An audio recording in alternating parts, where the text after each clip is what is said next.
Ok, en medicina del dolor principalmente tenemos dos apartados, y más en cuidados paliativos Ok. y en adultos mayores. Una parte es enfocada en el adulto mayor, que sus enfermedades no son terminales. Y tenemos otro apartado donde son dolor asociado a enfermedades terminales. En la automedicación sí se llega como a adaptar el cuerpo, de esto que me dices que pierde como efectividad. Ajá. Sí, ¿por qué? Porque nosotros empezamos a consumir el medicamento, empezamos a crear como una situación donde se adapte el cuerpo, entonces cada vez necesitamos un poquito más de dosis, por así decirlo. Y me viene a la mente, por ejemplo, clonazepam. Muchas personas, Sí. no doctora, yo desde hace 20, 15 años consumo clonazepam, siempre lo he tomado, no lo voy a dejar, déjame en paz, ¿no? O sea, como no te metas con este. Clonazepam es una de las causas más frecuentes de desarrollar trastorno neurocognitivo o lo que se conoce como demencia. ¿Puede existir un dolor que nosotros provoquemos por un tema emocional, por un tema, pues sí, simplemente hasta de pensamiento? Si me va a doler, me va a doler. Ah, sí, ya me dolió. Sí, el dolor, se habla de un dolor total. El dolor, más que ser algunas veces un impulso físico, llega a ser un impulso emocional. Hoy en Creciendo está como invitada la doctora Citlali Ramos, médico general con especialidad en geriatría, cuidados paliativos y miembro de ELNEC México, para hablar sobre la medicina del dolor en geriatría.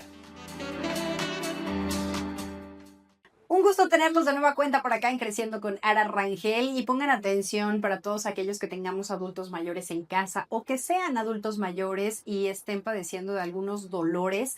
Sí existe la medicina del dolor, sí existe una manera de poder quitar estos dolores de una forma pues que solo los especialistas saben, y justo por eso la doctora Citlali está aquí con nosotros. Ella es geriatra, pero también parte de lo que hace es especialista de medicina del dolor. Ya conocimos un poquito de ella, pero el día de hoy está aquí con nosotros. Doctora Ramos, gracias por estar Hola, ¿qué tal? aquí. Muchas gracias por la invitación. Es Gracias un por gusto. compartir con nosotros esta información, porque creo que es importante de inicio dar a conocer lo que es la medicina del dolor. Así Porque es. suena y dices, pues sí, es un medicamento que me va a quitar el dolor, o a qué se refiere con este término. Ok, en medicina del dolor principalmente tenemos dos apartados, y más en cuidados paliativos Ok. y en adultos mayores. Una parte es enfocada en el adulto mayor, que sus enfermedades no son terminales. Y tenemos otro apartado donde son dolor asociado a enfermedades terminales.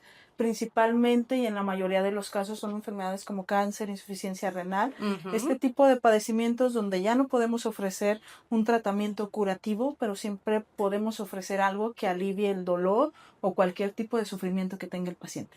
Entonces esto es bastante interesante Sí, por porque supuesto. es esta parte de acompañamiento y de priorizar la calidad de vida en los pacientes. Ujú.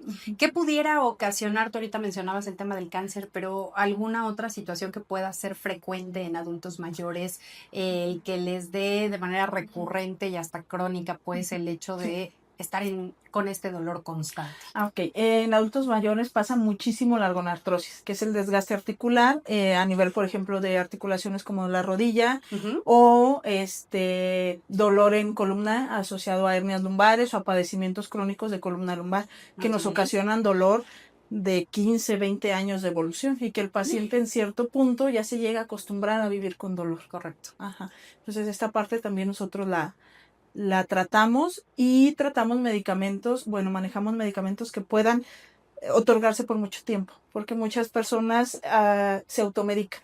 Entonces, al automedicarse, comprometen algunos otros órganos. Entonces, tratamos de mediar este punto medio entre el paciente mejore sus síntomas, se quite el dolor y no tengamos efectos secundarios importantes. Ok, porque sí, sí es cierto eso que mencionas ahorita. Hay muchas veces que las medicinas o los medicamentos como tal te curan una cosa, pero te afectan otra. Así Y es. si nosotros no somos doctores, no le juguemos a ser el médico, por favor, Sí, vayamos sí, con los sí. especialistas. Y en este caso, el saber, por lo que estoy entendiendo, que tampoco es normal vivir con dolor. Así es. Una de estas partes es primero dejar claro que no es normal vivir con dolor, que no es válido vivir con dolor, que nadie tiene por qué vivir con dolor.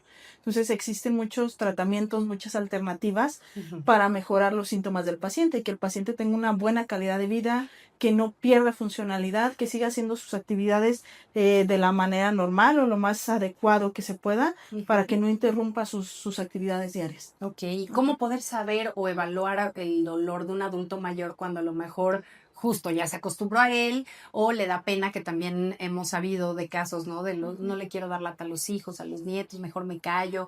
¿Hay alguna forma de evaluar si algún adulto mayor está teniendo estos dolores?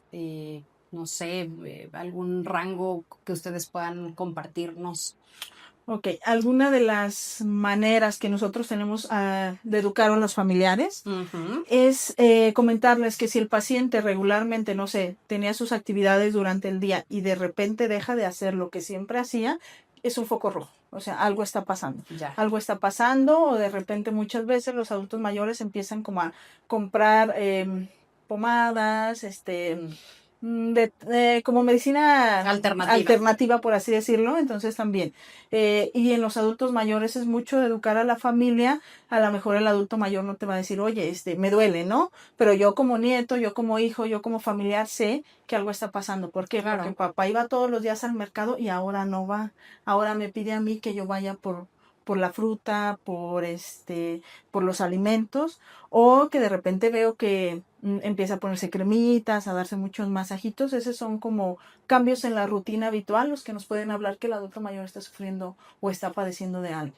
Exactamente. Ahorita tú mencionabas el tema de la automedicación, que creo que es súper importante recalcar el no hacerlo, pero también el saber que no nada más es que te va a afectar otro órgano, que claro que eso es importante, sino también hemos escuchado, y tú que eres doctora, me encantaría que de tu boca salga, por favor, si es cierto o no, que de estar tomando el ibuprofeno, voy a poner un ejemplo, como chochito a cada rato, todos los días, cualquier mini dolorcito le meto el ibuprofeno, al rato el cuerpo ya ni va a pelar el ibuprofeno. ¿Qué pasa ahí? ¿Realmente sucede esto? Sí, automedicarse lleva muchos riesgos, aparte de que compromete, por ejemplo, algunos órganos, como el caso del ibuprofeno. Por ejemplo, el ibuprofeno es un ejemplo muy interesante. ¿Por qué? Porque después de un consumo prolongado de ibuprofeno, causa cierto daño renal, ¿no? Ibuprofeno se ha demostrado también que tiene cierta repercusión cardiovascular. Entonces, si somos adultos mayores y ya tenemos algún daño cardiovascular previo y empiezo a consumir ibuprofeno de manera indiscriminada, también puedo comprometer la salud cardíaca. Y en la automedicación sí se llega como a adaptar el cuerpo. De esto que me dices que pierde como efectividad. Sí. ¿Por qué? Porque nosotros empezamos a consumir el medicamento, empezamos a crear como una situación donde se adapte el cuerpo. Entonces cada vez necesitamos un poquito más de dosis, por así decirlo. Y al aumentar las dosis, aumentan las interacciones con otros medicamentos y aumenta el riesgo de otros órganos de efectos no deseados. Y aparte el ibuprofeno, por ejemplo, si se consume de manera crónica, puede desarrollar también alteraciones gástricas. Entonces también compromete sangrados gástricos, riesgo de lesiones, por ejemplo, úlceras. Entonces es muy común que en México, y más en México, una de las causas principales de sangrado de tubo digestivo o gastrointestinal es el consumo de medicamentos de manera no vigilada. Exactamente. Y bueno, ahorita estamos hablando acerca del dolor, pero hay muchos en cuanto al tema de depresión, ansiedad, medicamentos psiquiátricos que de igual manera se están haciendo pláticas y sondeos y nos hemos dado cuenta que adultos mayores están consumiendo medicamentos que no son realmente a largo plazo y que ya es su rutina, pero nada más tomo media pastillita, pero nada más es poquito. Realmente, de todos modos, eso no está indicado, no debería ser lo correcto. Así es, no es lo más indicado, no es adecuado. Primero, automedicarse jamás va a ser una buena idea, ¿no? Sí. En segundo lugar, tomar medicamentos de manera indiscriminada, aunque sea un cuartito de la tableta, aunque sea una gota, 2 gotitas, siempre va a comprometer un riesgo. Yo siempre les comento a mis pacientes, cualquier medicamento, un paracetamol, aspirina, lo que tú quieras, siempre va a tener un efecto bueno y un efecto no deseado. Entonces, ¿cuál es la dosis? La que a mí me dé el mayor beneficio y no me cause tantos efectos secundarios. Claro. Sin embargo, si yo siempre estoy consumiendo el medicamento, si no acudo a un médico a que me regule estos efectos no deseados, va a llegar el punto donde los efectos no deseados van a superar el beneficio que me puede ofrecer el medicamento. Y me viene a la mente, por ejemplo, clonazepam, que muchas personas, Sí. no, doctora, yo desde hace 20, 15 años consumo clonazepam, siempre lo he tomado, no lo voy a dejar, déjame en paz, ¿no? O sea, como no te metas con esto. Clonazepam es una de las causas más frecuentes de desarrollar trastorno neurocognitivo o lo que se conoce como demencia. Entonces, causa repercusiones después de 5, de 10 años de consumo y hay muchísimas personas que tienen 20 años, 30 años consumiendo el medicamento. Y ya ni siquiera van a un médico, ¿no? Es que en la farmacia me lo venden, yo ya tengo quien me lo venda, etc. Sí, o sea, que de verdad que es algo sorprendente, angustiante, de verdad, el darnos cuenta de qué manera tan fácil Sí. pueden llegar a tener Sí. el acceso a estos medicamentos, que no debería de ser así, pero Así la es. realidad es que es, y por eso es este foro para poder hablarlo y decirlo abiertamente. Lo que pareciera que nos puede estar ayudando realmente nos puede estar perjudicando a largo plazo, y esto que mencionas en tema cognitivo, pues tampoco es lo que quisiéramos, pero desafortunadamente por esta falta de información y por estas creencias, estamos nosotros mismos ocasionando a que pueda llegar a suceder. Claro, y a veces la misma familia es como el proveedor del paciente. O sea, por ejemplo, doctor, a mí ya no me lo dan, pero a mi hijo se lo dan y él me pasa media caja, él me pasa ciertas tabletas. Entonces, a veces la misma familia, eh, pues es cómplice, por así decirlo. Porque, Pues es el dealer. ajá, sí, sí. Realmente Sí, termina sí. teniendo dentro de casa Así las es. personas que les van dando la droga, Sí. porque al final esos son los medicamentos, son drogas. Claro, y se vuelve, es que mi papá si no se lo toma, no está tranquilo y prefiero que esté tranquilo, a que esté haciendo, no sé, o que tenga que hacer alguna actividad. Entonces a veces es más fácil tener al paciente tranquilo que sacarlo a que haga ejercicio, que sacarlo a que dé una vuelta. Entonces, Sí. a veces no es necesario tanto el medicamento, sino que el paciente tenga una actividad, una rutina donde se distraiga, donde tenga una manera de, pues de relajarse. Estar activo. Sí, claro. Exactamente, y el acompañamiento, y ahorita que mencionabas esto, justo una de las preguntas era el hecho de qué papel juegan las terapias no farmacológicas, en este caso fisioterapia, psicología, acompañamiento en este caso, pero enfocado al manejo del dolor. Hay veces que también existe el dolor y que dicen, ay, eso te lo estás imaginando, ya te sugestionaste, ese dolor ni existe. Ajá. Puede existir un dolor que nosotros provoquemos por un tema emocional, por un tema, pues sí, simplemente hasta de pensamiento. Si me va a doler, me va a doler. Ah, sí, ya me dolió. Sí, el dolor, se habla de un dolor total. El dolor, más que ser algunas veces un impulso físico, llega a ser un impulso emocional. Entonces, un claro ejemplo que yo siempre le pongo a los pacientes sobre el dolor emocional, del dolor que viene de la cabeza, del sistema nervioso central, es por ejemplo el dolor de miembro fantasma. Dolor de miembro fantasma es el dolor cuando a mí me cortan una mano, después de un año me sigue doliendo la mano, pero mi mano ya no está. Entonces, ¿por qué me duele la mano? Entonces, es el origen de que el dolor viene de la cabeza. El dolor es parte del sistema nervioso central, tiene que ver con emociones, tiene que ver con neurotransmisores, no nada más con un pinchazo, no nada más con dolor en cierta parte del cuerpo. Entonces el dolor es total y es totalmente neurológico. O sea, puede ser un impulso que nace de cerebro, no precisamente de alguna extremidad. Ok, qué fuerte y qué importante tener este dato, porque al final, aunque no hayamos pasado por una situación de amputación, pudiera tener ese mismo efecto, el generar nosotros internamente este movimiento neurológico, en fin, para poder tener un dolor que en realidad no existe. Ahí cómo poder saberlo, doctora, porque si realmente el paciente lo está sintiendo, ¿cómo saber si fue a través de que se lo provocó? No sé si sea la manera correcta de decir, pero estamos hablando de un dolor emocional más allá que un dolor físico. ¿Existe alguna prueba, no sé, en una entrevista acabamos de hablar del tamizaje, ¿existe alguna forma de medir? Una forma de medir el dolor de manera con alguna escala, la verdad es que son escalas subjetivas. Claro. O sea, no hay un aparato que yo te pueda decir un puntaje determinado para dolor. El dolor es subjetivo y personal. ¿Por qué? Porque el dolor viene de las experiencias personales de cada persona.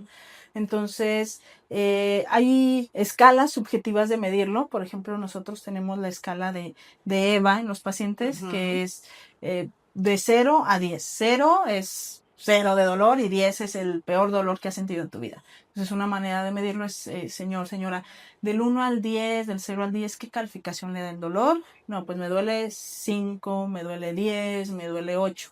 Pero esto es subjetivo, porque a lo mejor lo que para el paciente es 10, para mí va a ser un 5. Claro. Entonces, sí, el dolor es algo muy personal. Y si el paciente te dice que le duele es porque le duele. ¿Por qué? Porque para su experiencia personal a él le desencadena dolor. Entonces siempre hay que creerles. No se vale decir, ay, por favor, o sea, eso no debe de doler. O no es para tanto. Muchas veces pasa eso. Exacto.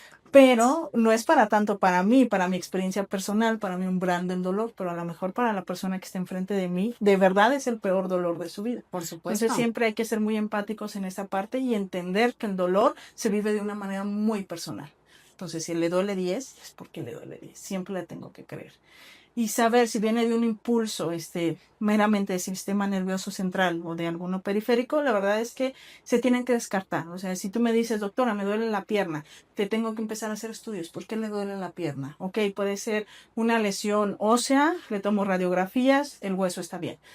Puede ser una lesión muscular, hago estudios musculares, están bien, entonces tenemos que ir descartando. Okay. Y si no hay ninguna lesión demostrable que yo te pueda decir, oye, es una hernia, es una lesión en ligamentos, si no hay nada, entonces ya tenemos que buscar alternativas o algo que esté desencadenando el impulso doloroso. Exactamente. Y ahorita mencionabas lo del umbral del dolor, que es muy nombrado, y habemos muchas personas que luego nos confundimos. Es algo muy básico, pero que creo que vale la pena en este programa, que justo estamos hablando del dolor. Cuando decimos que tenemos el umbral del dolor alto, es cuando más nos duele o cuando menos sentimos el dolor, porque ahí es donde viene luego la confusión y yo tengo el umbral del dolor alto. Ándale, ¿qué es eso? Cuéntanos. Ok, esto es interesante. El umbral del dolor alto es como si tú tuvieras mucha tolerancia al dolor, como si tú fueras resistente, como si los impulsos muy dolorosos para ti fueran sencillos, ¿no? Entonces, entre más alto sea tu umbral del dolor, es que resistes más el dolor, por así decirlo.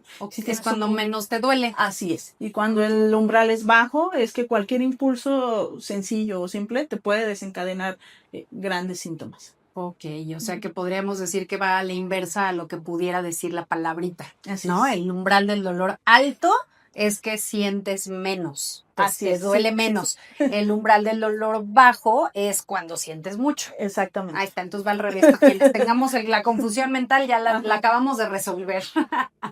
¿En qué momento sí hay medicamentos que ayudan únicamente para el tema del dolor, que ayudan en cierto periodo y dejan de ocuparse? O, como mencionabas tú hace ratito, cuando es necesario el poder ocupar medicamento para el dolor y que sea prolongado. Ok, el tratamiento del dolor siempre va a ser multifactorial. Ya. ¿Ok? Entonces, lo debemos de acompañar de medicamentos y, como mencionabas hace algunos momentos, de terapias, rehabilitación física, no sé, otro tipo de terapias. O sea, siempre va a ser acompañado de muchas cosas, cambio de hábitos, alimentación, todo. O sea, no esperemos que el dolor se mejore con la toma de 1 o 2 tabletas, ¿no? Y hay medicamentos que funcionan en cierto tipo de dolor. Por ejemplo, no sé, si un paciente está sufriendo dolor porque se operó de la rodilla, le vamos a dar medicamentos, por ejemplo, AINES durante 7 días, 15 días. Esos son los medicamentos que nos van a funcionar en la parte aguda, después de que sufrió la operación o la lesión el paciente. Y esos van a ser los que son más útiles en esa parte.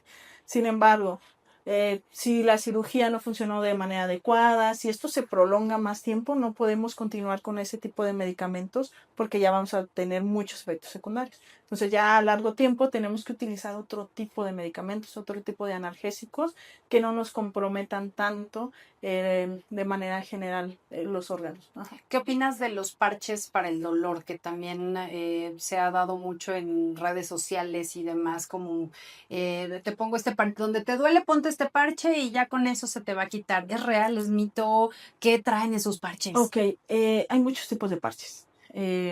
Hay parches, por ejemplo, depende de qué contenga el parche. De los que yo te puedo hablar y los que conozco son los parches, primero, los de buprenorfina o fentanilo, que son opioides y que son para dolores crónicos, que funcionan, sí, no hay duda. Hay otro tipo de parches, por ejemplo, que tienen AINES, como el diclofenaco, los parches de Voltaren. Se colocan donde duele, funcionan, sí. Sí, pero nada más funcionan durante cierto tiempo, no se pueden utilizar siempre, todos los días, no. Uno todos los días, por 7 días, se acaba la caja y listo, hay que buscar otra cosa. Hay otro tipo de parches, por ejemplo, que también se venden, que son de árnica, funcionan, digamos que tienen cierto efecto, pero no son como la panacea, no son todo el tratamiento, no me voy a aliviar nada más con el parche. Tengo que ponerme el parche, tengo que hacer rehabilitación física, tengo que tomar medicamentos, es parte del tratamiento, es parte de este manejo multifactorial que vamos a tener de los pacientes. ¿Qué otros tipos de parche hay? Hay otros que son, por ejemplo, de mentol, llegan a funcionar principalmente en lesiones musculares, entonces depende de qué tipo de parches. En redes sociales hay algunos que, no sé, de marcas chinas o japonesas. La verdad es que no sabemos de esos porque no sabemos realmente qué contiene y no hay evidencia científica que nos hable como de mejoría o de efectos en los pacientes. La ozonoterapia, hemos tenido tema con esto a favor y en contra. ¿Tú qué opinas acerca de esto? Yo personalmente no es algo que utilice mucho. Utilizo ciertas alternativas o ciertos manejos antes de llegar a ese punto. Evidencia sólida no hay, sin embargo sí puede ser una terapia alternativa. ¿Qué quiere decir? Que si ya agoté todo lo que tengo, lo puedo utilizar. Puede tener beneficios, sí o no, pero no es un tratamiento dirigido a curar. De manera integral pudiera sumarse a un tratamiento. Pudiera ser como un pedacito más del tratamiento multifactorial. No es de primera línea, no es algo que yo les recomendaría, oye, ve a sonoterapia, pero puedes acompañar el tratamiento con ese tipo de terapias. Los masajes, a lo mejor ahorita no tenga que ver con ciertas patologías o diagnósticos, pero hay veces que un masaje alivia el dolor. Sí. ¿Cuándo sí y cuándo no? Y en cuidados paliativos también saberlo. Siempre. Siempre. Lo que pasa es que el masaje impacta sobre muchas cosas. O sea, si es un paciente que tiene una lesión muscular, el masaje va a ayudar. Por ejemplo, hay algo que se llaman puntos gatillos, que es cuando son contracciones musculares, que son cúmulos de miocina, y el masaje, rompe esos, como esas capsulitas. Entonces, libera el músculo, quita el dolor de manera maravillosa. Si estamos en un contexto de cuidados paliativos, donde el paciente está al final de la vida, le voy a dar un masaje, él se va a sentir acompañado, y va a ser parte del tratamiento del paciente. Y también dentro de medicina del dolor tenemos algo que se llama como crear 2 impulsos para que se quite el dolor. ¿Cómo te lo explicaré? Si a mí me duele, por ejemplo, la uña, el dolor de mi uña, si yo me machuqué, va a ser un impulso nervioso que me va a estar llegando al sistema nervioso central. Sin embargo, si yo me empiezo a sobar, no es que me esté curando la uña, sin embargo, voy a crear otro impulso que se empalme con el del dolor y que disminuya O sea, que engañamos al cerebro. Sí. Te estaba doliendo, pues tenga. Te va a sobar acá para que... No lo vamos a curar, sin embargo, vamos a disminuir o vamos a opacar un poco el impulso nervioso. O generamos otro para que el cerebro reciba 2 al mismo tiempo y no sea el único que hay y disminuya como el impacto que tiene. Exacto. ¿Acupuntura? Sí, en contexto de manejo de dolor crónico y de cuidados paliativos, es de las terapias alternativas que más se recomiendan, sí. Acupuntura. ¿Acupresión es algo similar? Sí, es algo como lo que mencionamos de puntos gatillo, de cúmulo el músculo se hace nudo, por así decirlo. Entonces, presionar o puncionar libera esos puntos. Ok. ¿Alguna recomendación? Ya casi acabamos el programa, Doc, pero para los familiares en particular que pudieras darles en cuanto al dolor con estos pacientes en casa. Créanles, o sea, muchas veces nos enfrentamos a familiares que dicen, es que mi papá me dice que me duele, pero no es para tanto, o sea, yo creo que no le duele tanto, doctora. O sea, siempre hay que creerle al paciente, hay que creerle a mamá, hay que creerle a papá de que está sufriendo. A lo mejor decirle, oye hijo, hija, me duele, no sé, el estómago.